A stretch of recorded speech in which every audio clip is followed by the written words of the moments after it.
नमस्कार दोस्तों, स्वागत है आप सभी का अपने चैनल में। दोस्तों, आज के क्रम में हम आपको बताएंगे कि यदि आप श्री कैंची धाम महाराज जी के दर्शन हेतु जा रहे हैं तो कैंची धाम से ये दो चीज़ें लाना बिल्कुल मत भूलिएगा, क्योंकि ये दोनों चीज़ें ही आपके घर में, आपके हृदय में और आपके विचारों में एक ऐसा क्रांतिकारी परिवर्तन करने में सक्षम है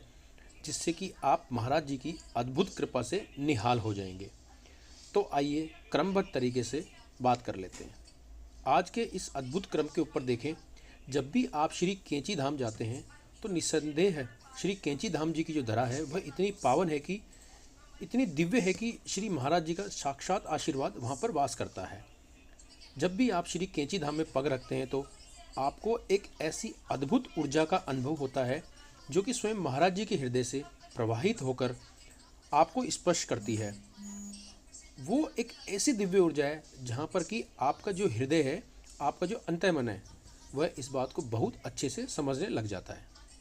कि यह स्थान एक ऐसा स्थान है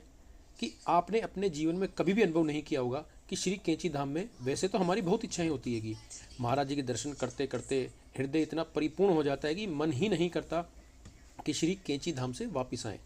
लेकिन प्रश्न यह उठता है कि कैंची धाम जब भी हम जाते हैं तो कौन सी चीज़ें लेकर जाएं और कौन सी चीज़ वहाँ से लेकर आएँ।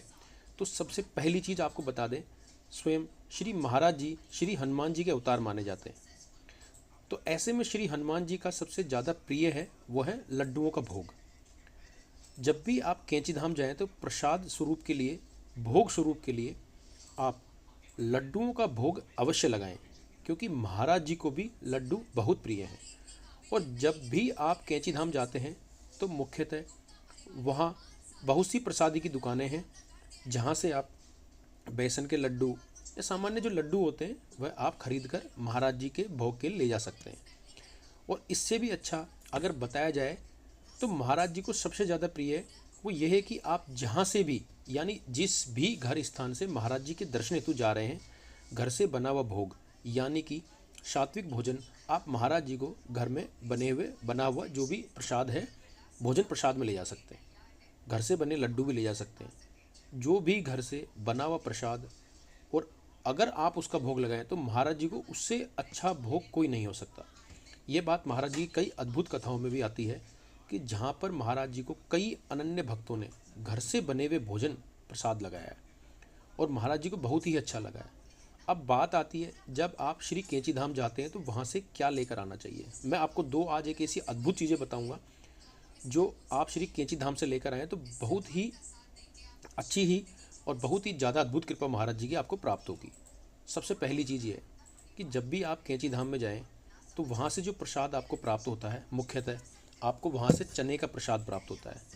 हलवा आदि आपको प्राप्त होता है। तो आपको वहाँ से प्रसाद प्राप्त होता है, उस प्रसाद को अपने साथ अपने घर अवश्य लेकर आएँ और अपने सभी परिवारजनों को खिलाएं, क्योंकि जो प्रसाद है श्री कैंची धाम का वो जितने ज़्यादा लोगों तक जाता है उतना ही ज़्यादा आशीर्वाद आपको मिलता है और उतने ही लोगों को महाराज जी का आशीष प्राप्त होता है। पहली चीज़ आप हमेशा ध्यान रखिएगा कि श्री कैंची धाम से प्राप्त होने वाला जो प्रसाद है वह अवश्य आपको अपने घर के स्थान पर लाना चाहिए। अपने घर के सभी सदस्यों को अवश्य श्री कैंची धाम से मिलने वाला प्रसाद अवश्य ही खिलाना चाहिए। अब बात आती दूसरी चीज़ की, जो अवश्य है कि आपको लानी चाहिए कैंची धाम की पावन धरती से। मैंने प्रारंभ में ही आपको बताया कि बहुत ही दिव्य है कैंची धाम। अगर वहाँ से आपको थोड़ी सी मिट्टी मिल जाए, चाहे वो प्रांगण से ही मिल जाए या किसी भी स्थान से, कैंची धाम की थोड़ी सी मिट्टी आप अपने घर अवश्य लाएं, क्योंकि श्री कैंची धाम की जो धरा है वह इतनी दिव्य है कि जब आप श्री कैंची धाम जाते हैं तो आप अपने हृदय से पूछिए, आपका मन नहीं करता श्री कैंची धाम से वापस आने का, क्योंकि महाराज जी का एक ऐसा अनूठा और एक ऐसा अद्भुत प्रेम वहाँ पर आपको प्राप्त होता है और वहाँ पर इतनी प्रेममय ऊर्जा प्रवाहित हो रही होती है कि आपका आने का मन नहीं करता है, आपका मन वहीं रम जाता है। तो श्री कैंची धाम की अद्भुत मिट्टी है, उसको आप अपने घर पर लाएं और किसी ऐसे पवित्र स्थान पर रखें जहाँ पर आप रोजाना उसके दर्शन कर सकें। इससे क्या होगा? इससे होगा कि आपकी स्मृति में हमेशा जब भी आप उस मिट्टी को देखेंगे तो कैंची धाम की पवित्र ऊर्जा आपको मिलती रहेगी और यह आपको याद दिलाएगी महाराज जी के दर्शन हमने किए थे।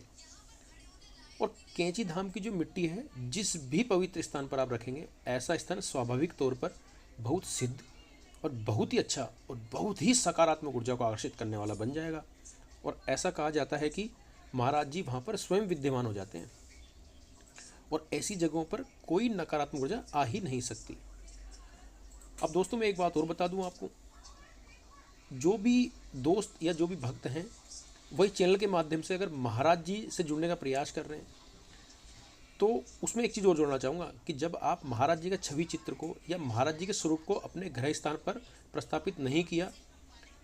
तो श्री कैंची धाम के आसपास आपको बहुत सी दुकानें मिल जाएंगी जहां आपको महाराज जी का छवि चित्र प्राप्त हो सकता है। तो ऐसे नए और अनन्य भक्त जो अभी महाराज जी से जुड़ने का प्रयास कर रहे हैं उनके लिए बहुत यादगार क्षण बन जाएगा कि वे कैंची धाम के पास से महाराज जी की छवि को लेकर और उसे स्थापित करते हैं।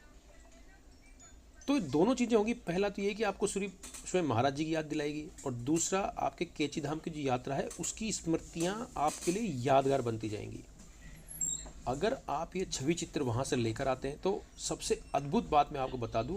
कि ये चीज़ें, ये सामग्री जब आप श्री कैंची धाम से लेकर आते हैं तो बहुत ही दिव्य, जहाँ पर आप इनको रखेंगे वो जगह बहुत ही दिव्य हो जाएगी और दिव्यता को आकर्षित करेगी। श्री कैंची धाम की वस्तुएं, इसलिए श्री कैंची धाम से अगर आप जाएं तो बिल्कुल लाना ना भूलिएगा, क्योंकि यही चीज़ें आपके जीवन को परिवर्तनशील बना देगी और महाराज जी का आशीर्वाद आप पर सदैव बना रहेगा। तो दोस्तों ये था आज का एक अद्भुत वीडियो जिसमें मैंने कोशिश की आपको बताने की कि जब जब आप कैंची धाम जाएं तो वहाँ से आपको कौन सी चीज़ लानी चाहिए और क्या करना चाहिए।